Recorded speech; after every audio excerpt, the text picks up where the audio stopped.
దాకా తల్లులు బిడ్డలు ఏడవటం, భర్తలు కన్నీళ్ళు కుక్కుకుంటూ బొంబాయి వెళ్ళి దుబాయ్ పోవటం అధ్యక్ష.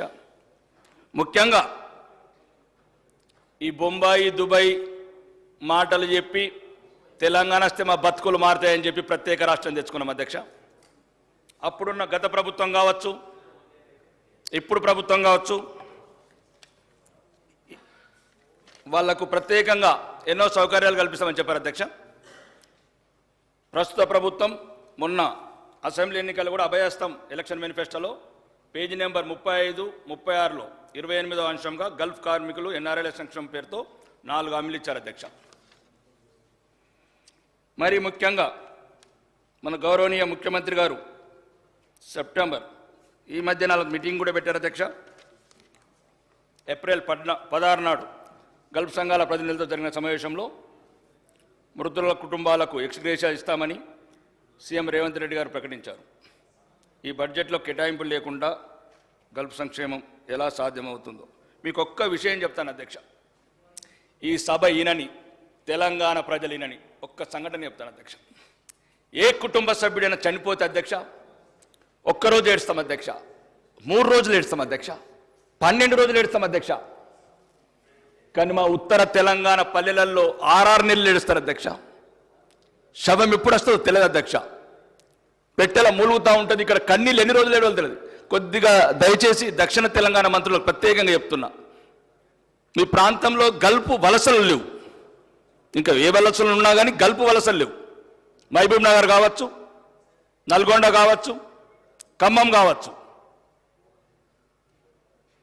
మీరు దయచేసి 50 ఏళ్ళ కన్నీటి కథలు చదవండి అధ్యక్ష. ఇప్పటికి కూడా రోజు ఫోన్లు వస్తాయి మాకు. నిన్ననే రామ్నగర్ వెళ్ళాను.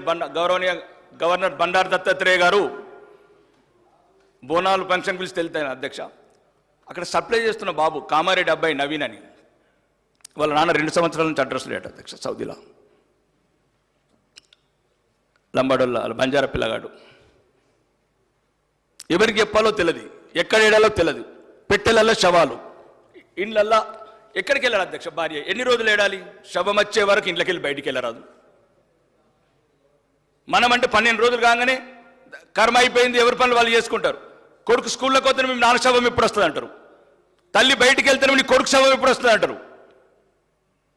50 సంవత్సరాల కన్నీటి కథలు అధ్యక్షవి. బొంబాయి అన్నారు, దుబాయ్ అన్నారు, బొగ్గుబాయ్ అన్నారు.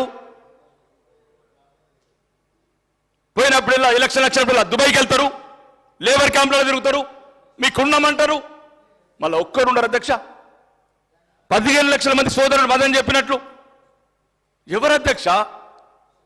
తెలంగాణ బడ్జెట్లో ఎటువంటి అవకాశాలు పొందిన వాళ్ళు, తెలంగాణ ప్రజాకర్షణ పథకాలలో ఎటువంటి బెనిఫిట్ పొందిన వాళ్ళు? 55 డిగ్రీల అధ్యక్ష ఎండలల్లా. కల్లి వీళ్ళ నొగడు, పాస్పోర్ట్ లేదా నొగడు, చిన్న చిన్న నేరాలకు జైళ్ళకు పోతే పలకరించే వాళ్ళు లేడు, న్యాయ సహాయం లేదు. కాబట్టి అధ్యక్ష వాళ్ళ బతుకులు మారాలంటే నేను మొన్న సీఎం గారికి కూడా లెటర్ పెట్టాను అధ్యక్ష. ఎందుకంటే గౌరవనీయ ముఖ్యమంత్రి గారికి నేను చెప్పాను అధ్యక్ష, ముఖ్యమంత్రి గారు ఉన్నప్పుడే కావాలి ఇది. ఎందుకంటే ఆయన ఆలోచన విధానం, సాటి మనుషుల పట్ల స్పందించే విధానం ఏం లేదు అధ్యక్ష. అలా కోరికలు ఏం లేవు. 1000 కోట్ల అధ్యక్ష, 3 లక్షల కోట్ల అధ్యక్ష బడ్జెట్. ఉదయం ముఖ్యమంత్రి గారు అన్నారు విద్యుత్ ప్రాజెక్టులు 8,000 కోట్ల అవినీతి జరిగిందని. అధ్యక్ష నేను అవినీతులకు ఓట్లేదు అధ్యక్ష. నేను ఆ పార్టీ ఈ పార్టీ ఏ పార్టీ లేదు అధ్యక్ష. నాది పేదోడు పార్టీ, లేనోడు పార్టీ, ఏడారిలో ఏడ్చినోడు పార్టీ. 1000 కోట్లు అధ్యక్ష, 1000 కోట్లు పెట్టమంటున్నారు. చచ్చిపోతే 10 లక్షలు తీసుకురావడానికి, ఒక శవం తీసుకురావడానికి ఒక సెల్, ఒక హెల్ప్ లైన్ 1000 కోట్ల అధ్యక్ష.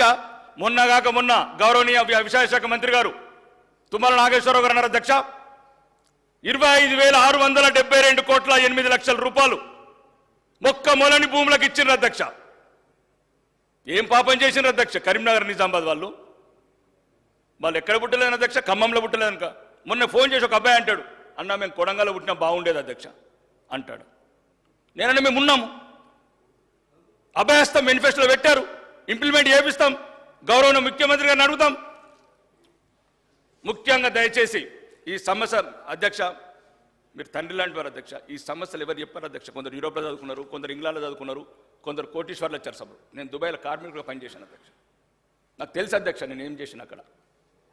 ఎవడు లేడు ఎవడు రాడు, చిన్న తప్పుకు 3 సంవత్సరాలు జైలు ఉంటారు అధ్యక్ష. అడ్వకేట్ దగ్గర కోదమంది వాళ్ళకి సహాయం లేదు. కడుపు నొప్పొస్తే ఇంట్లో పడుకుంటారు అధ్యక్ష వాళ్ళు. ఎందుకంటే 200 దిరామ్స్ డాక్టర్కు కన్సల్టెంట్ ఫీజు కట్టాలి కాబట్టి. దయచేసి అధ్యక్ష మీరు చూడని ఎడారి బతుకుల గురించి ఇక్కడున్న మీ ద్వారా ప్రభుత్వానికి గల్ఫ్ వలస కార్మికులకు సంక్షేమం కోసం ఈ బడ్జెట్లో 1000 కోట్లు కేటాయించాలి అధ్యక్ష. సమగ్ర ప్రవాస భారతీయ విధానం ఎన్ఆర్ఎస్ఐ ప్రవేశపెట్టాలి అధ్యక్ష.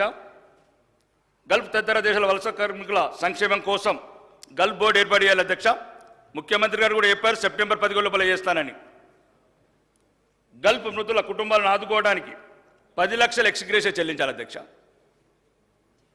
భారతదేశ విదేశీ వ్యవహారాల మంత్రిశాఖ ముంబైలో విదేశ్ భవన్ ఏర్పాటు చేసింది. ఇదే తరాలో యుఏలోని దుబాయ్ తెలంగాణ ప్రవాసీ భవన్ ఏర్పాటు చేయాలి అధ్యక్ష. రేషన్ కార్డుల నుంచి ఓటర్ లిస్ట్ నుంచి గల్ఫ్ కార్మికుల పేరు తొలగించవద్దు అధ్యక్ష.